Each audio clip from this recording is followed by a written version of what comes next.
Nung nakaraang linggo, may ina na ikinulong ng kanyang mga anak. Ngayon naman, may bata sa Camarines Sur na pinagawan ng kulungan. Pero bakit?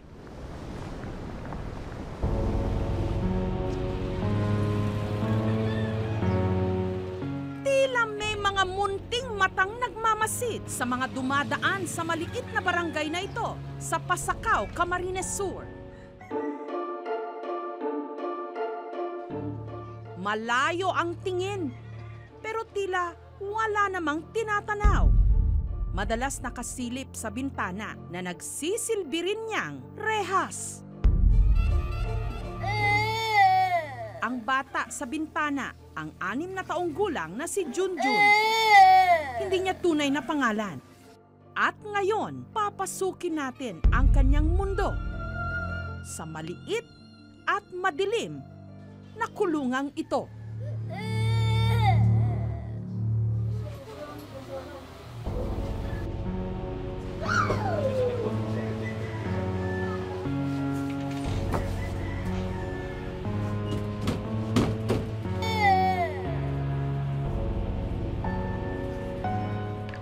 Ang tanging naririnig, pagkiskis ng kanyang mga ngipin. Ang laman lang ng kanyang kulungan, higaan at electric fan. Kaya ang tanging niyang libangan, magpalipat-lipat ng sisilipan.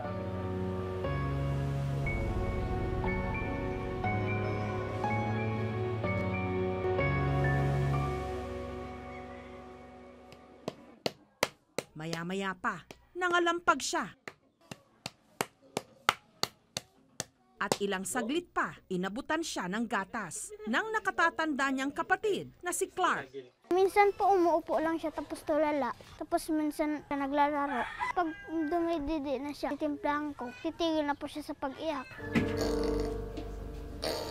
6 na taong gulang na si Junjun, pero hindi pa rin daw nito kayang kumain ng ulam at kanin. Gatas din lang daw ang kanyang iniinom. Si Clark, para matutukan ang kanyang kapatid, kinailangang tumigil sa pag-aaral. Minsan po naaawa ko eh. Tinitingnan niya po ako parang wala sa sarili. Tapos minsan binabato niya po yung didi niya pag wala ng didi. Ano naman po kami magagawa? Ganyan na po siya.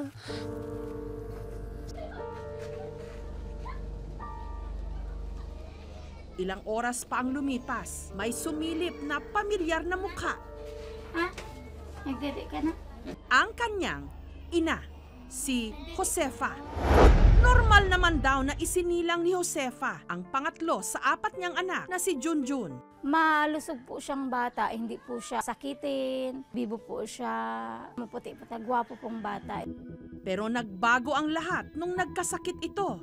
9 months niya, nagkaroon po siya ng sakit na hindi namin alam. Nangingisay po siya, naninigas yung katawan niya, natirik po yung mata niya. Hindi ko na po maintindihan kung anong gagawin ko. Kasi every 1 oras po noon, 3 beses po siyang atakihin. Minsan po natatakot ako.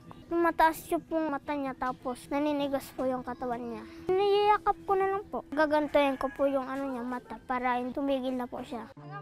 Na-ospital naman daw si Junjun, pero dahil kapos sila sa pera, hindi na kumpleto ang tests at gamutan na kailangan. Mula raw noon, naging sobrang aktibo at malikot na ang bata. 2 beses pong muntik na siyang mamatay kasi nakalunok po siya nung laruan ng pindutan po. Yung pangalawa naman po, nakalunok po siya ng bubog. Sa puntong yon, nagdesisyon sila si Junjun ikulong. Kasi nga po, hyper po siya. Dati po, dito po siya nakakulong sa tindahan. Muntik na magkasunog. Ang ginawa po namin, nilipat na po namin siya sa loob. Dapat Ate Vivian, lumang ka sa labas sa may bintana. May nagtagpi-tabing plywood. Tapos nilagyan din po ng pintuan, plywood din po. Tapos tinatali namin. Kinunan ko po ng video yung bata, naglalaro siya na paikot-ikot lang, mahawakan yung bagay, mapulot niya, minsan sinusubo niya. Hanggang nito lang Disyembre, itinayo nila ang kulungang ito sa labas lang ng kanilang bahay. Hawakan mo na sa pulo, natanggal niya pala yung belt niya. Oh. Inilalabas naman daw nila ito sa kanyang kulungan. Sabi ko muna ayusin. Doon muna tayo sa palito.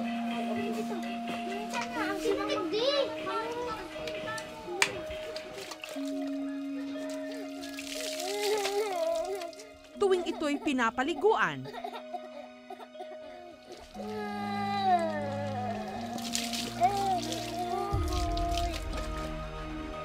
at binibihisan.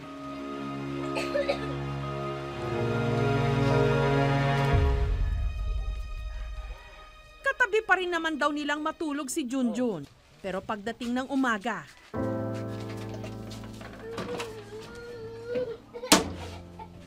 Sabay, diretso dyan, diretso dito. ikinukulong nila ito dahil kailangang umalis ng kanyang ina.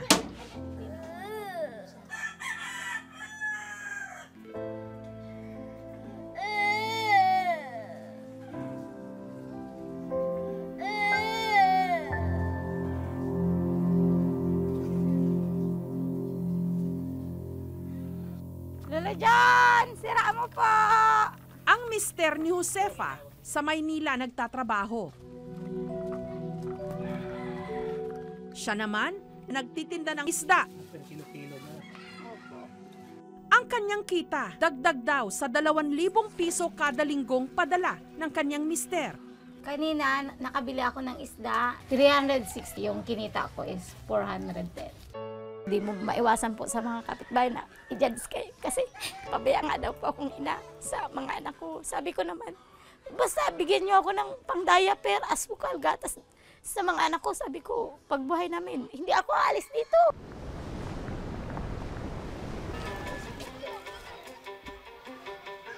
Tao po! Ang Social Welfare Office ng Pasakaw, binisita ang kulungan ni Junjun. Natin, sa opisina po ako ng MSWD. Kumusta? Nagdede ka na? O kumain? Kailangan yung may magbabantay talaga sa kanya. Dapat niyan, ipinapacheck upan muna siya. Di siya ina-isolate. Dito sa LGU Pasakaw, pwede naman po siyang lumapit. At tumutulong naman po ang LGU Pasakaw pangdagdag sa mga kailanganin ng bata.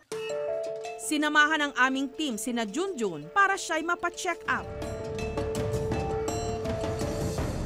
Ayon sa pediatric neurologist, si Junjun may cerebral palsy at epilepsy. Ang cerebral palsy ay hanggang 1 year old. Pero sa kanya, sura niya talagang may cerebral palsy dahil nagka-brain damage, nagkaroon siya ng status epilepticus. Isang uri ng seizure yan na tuloy-tuloy. Lahat ng domains o areas of development, mababa siya. 6 years old na siya, nagpa-function lang siya sa 12 to 18 months old.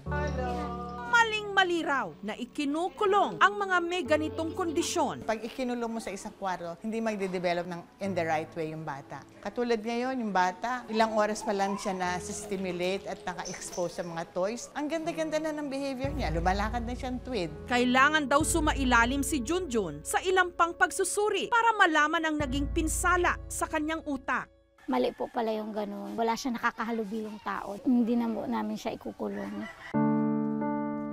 Sabihan ko na lang po yung mga anak ko na ilaro-laro na lang dito sa labas. Basta nandyan lang po sila, titingnan-tingnan lang po nila yung kapatid nila. Nanawagan po ako sa may mga mabubuti pong puso na sana po tulungan niya naman po yung anak ko na mapagamot po. Wala lang po talaga kaming pang-finance na pang-pagamot sa kanya. Kaya hanggang ngayon po, ganyan pa rin siya.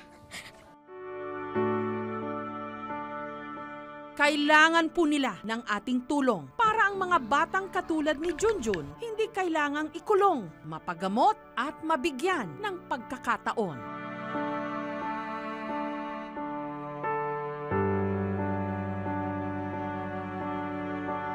Mga kapuso, kung nagustuhan niyo po ang videong ito, subscribe na sa GMA Public Affairs YouTube channel and don't forget to hit the bell button for our latest updates.